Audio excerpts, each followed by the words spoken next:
Hello, everyone. Welcome to First Chapter Fridays with me, Miss Gabi. Today we are going to be reading Catawampus by Ash Van Otterloo. Catawampus. This book is dedicated to witches of all ages with homemade wands. You are good enough and strong enough. Chapter 1 Delphia. There was a sweet spot in Delphia McGill's week because the hustle of school and the hard work during the weekend that had no floors to sweep, no leaky faucets to tighten, no homework to riddle, and no lawn to mow. It was her time, and she fully intended to spend it in a blissful expanse of quiet, working on a secret whittling project in her bedroom. Finally, she started up the staircase in the hall, taking 2 steps at a time, careful to avoid the bad spots in the wood.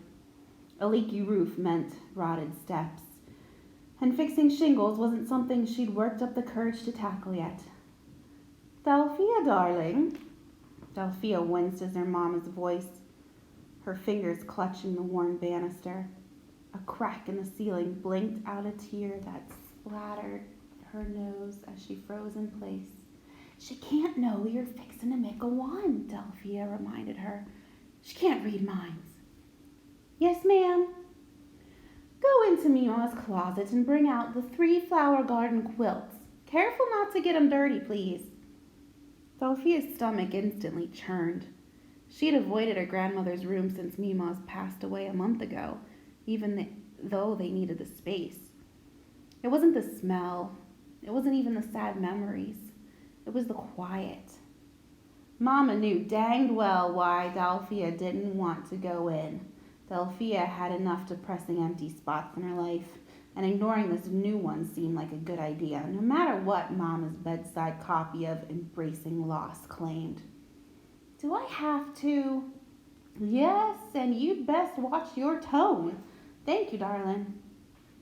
Delphia sighed, then held her breath and darted into the shadowy room, brushing past the empty bed and her grandmother's walker to the closet. She scowled.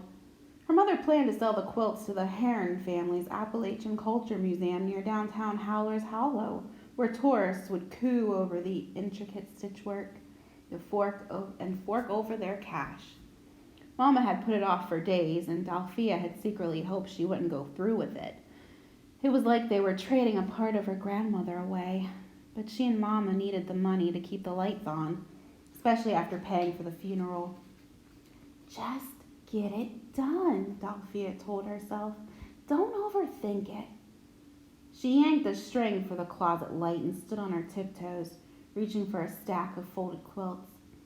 As she eased them from the shelf, something heavy and brown slid off the top of the stack and clocked her senseless right across the forehead. Delphia lay dazed on the wooden floorboards for a moment, constellations swirling before her eyes. A tender spot throbbed just above her hairline. She muttered dark things under her breath and pushed herself upright. What was that? "Delphia," her mother called. "Everything all right in there, baby girl?"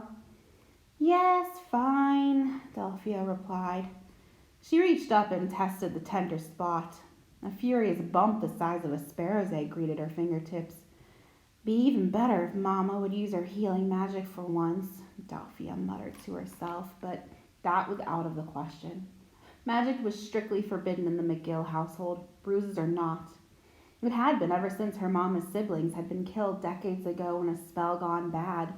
Delphia's grandmother had whispered muddled stories to Delphia about the old witchin' days. Something when Mama wasn't listening. But Mima was gone now.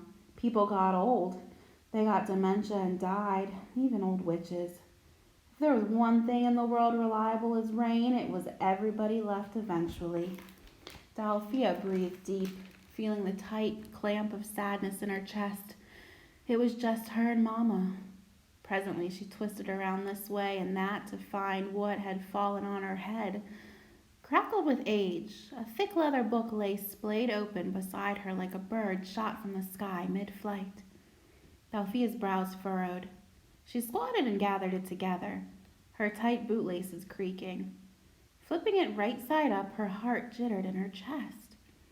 In neat letters, tooled into the leather cover, there are the words, Makil Book o' Spells. Delphia blinked. You had it all along, Mima, you old devil, Delphia whispered. She spent dozens of afternoons combing her grandmother's bookshelves when she was little, looking for the family's book of spells, curiosity burning a hole in her. Magic had sounded exciting. Forbidden magic had been even more tempting. She'd even sneaked up to scour the moth-riddled attic once, though the rafters of the old cabin were as unstable and off-limits as the McGill magic. And now the spellbook was here, in her lap. Leaving it to crafty Mima to put it somewhere casual, knowing Delphia would never look any place so boring. The book called to her now. Every atom of Delphia's body thrummed back in response. This book knew her. She knew it too. It arrived late night. It lived in late-night arguments between her grandmother and Mama, atop the laps of grim, sharp-eyed crones and yellowed family photographs, and most powerfully, in the lonely corners of Delphia's own imagination. Passed down from firstborn to firstborn, the book kept records of the homemade charms and hexes of cousins, aunties, and sisters across several centuries. Delphia's long fingers trembled as they traced the binding. The McGill spellbook. Delphia, if we don't carry these quilts to the Herons Museum soon, it'll close. Shake a leg. Quiet as a deer, Delphia slid a threadbare pillowcase from the linen trunk and nestled the spellbook inside it. She gripped it in her hands a few seconds, wishing she could read it right then.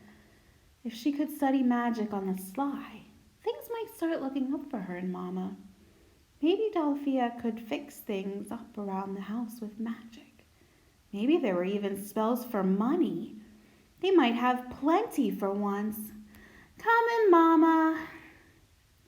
The weight of Delphia's secret tugged at her gut, promising to rearrange her life 9 ways to Sunday if she let it. Delphia slid the wrapped book back onto the shelf and cracked her knuckles. I'll be back later tonight, she promised the book in a low voice. She gathered the quilt up neatly and hurried out to Mama's rusty old Buick.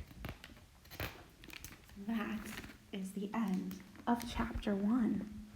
If you enjoyed the first chapter of Catawampus by Ash Van Otterloo, you can grab a copy at the library. Be sure to tune in next Friday as I'll be reading another book in our first chapter Fridays.